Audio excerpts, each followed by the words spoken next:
Good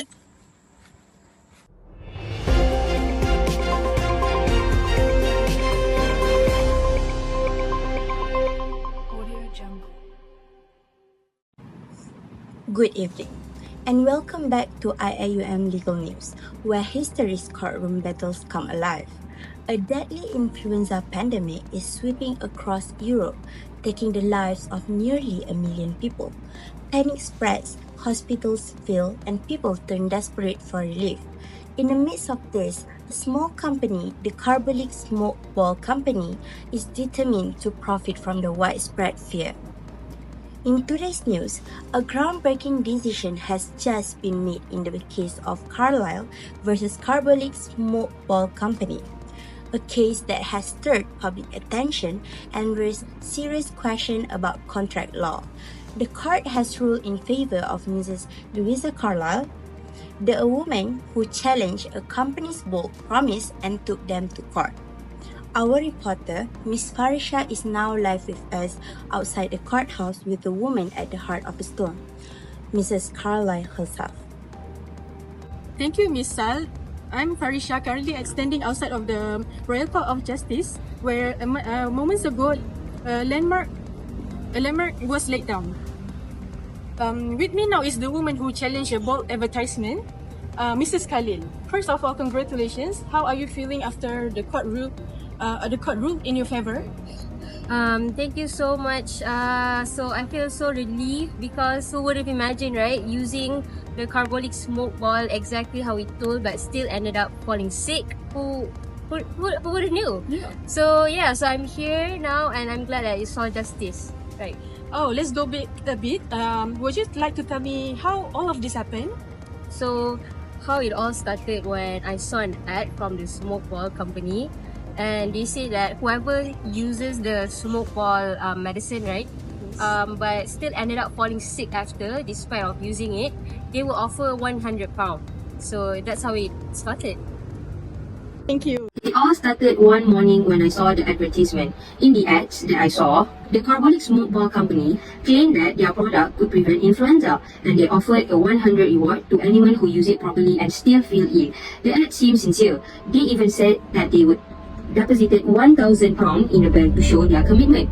So I bought one and I followed the instructions exactly like what they asked the customer to do, 3 times a day for 2 weeks. It was not pleasant, I'll tell you that. The smell was awful and the process was tedious, but I did it every day, and yet I still contracted the influenza. At first, I thought surely they will honor their promise, but when I contacted the company, they brushed it off and said it was just an advertising. Not serious, it was just a puff, they call it. That's when I knew it wasn't just about the money, it was the principle.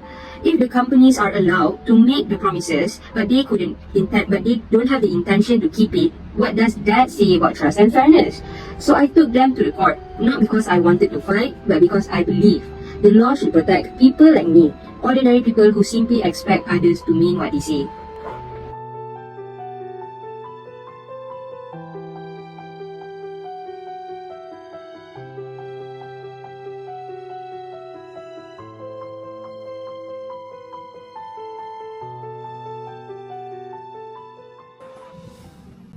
What a remarkable woman. Thank you, Mrs. Carlier, for the interview.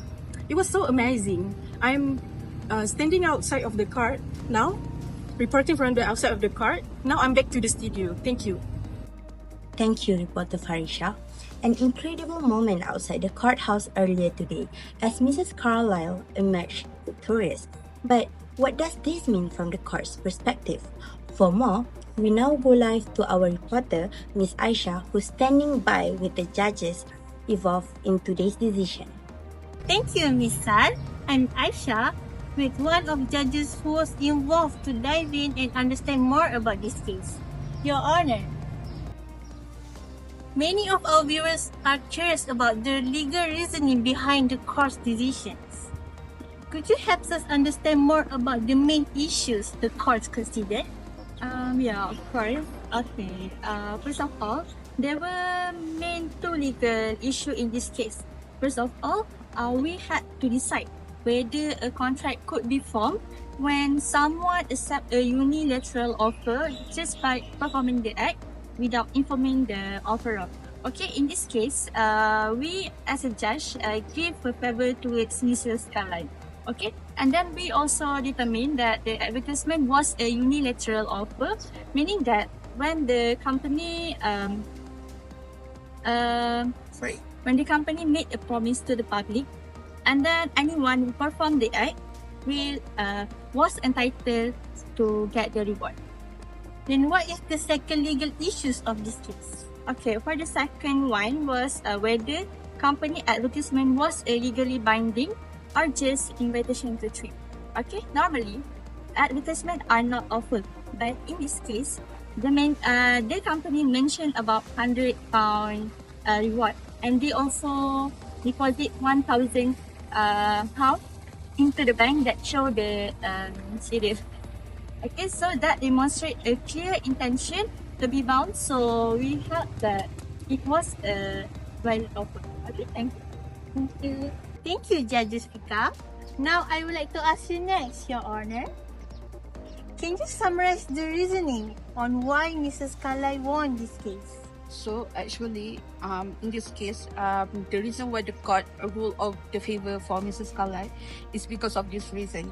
The first one, the company told us it was just for the giving. However, they told in the advertisement that they said they already deposited the £1,000. That means we decided to conclude that they actually show their sincerity and seriousness in that case.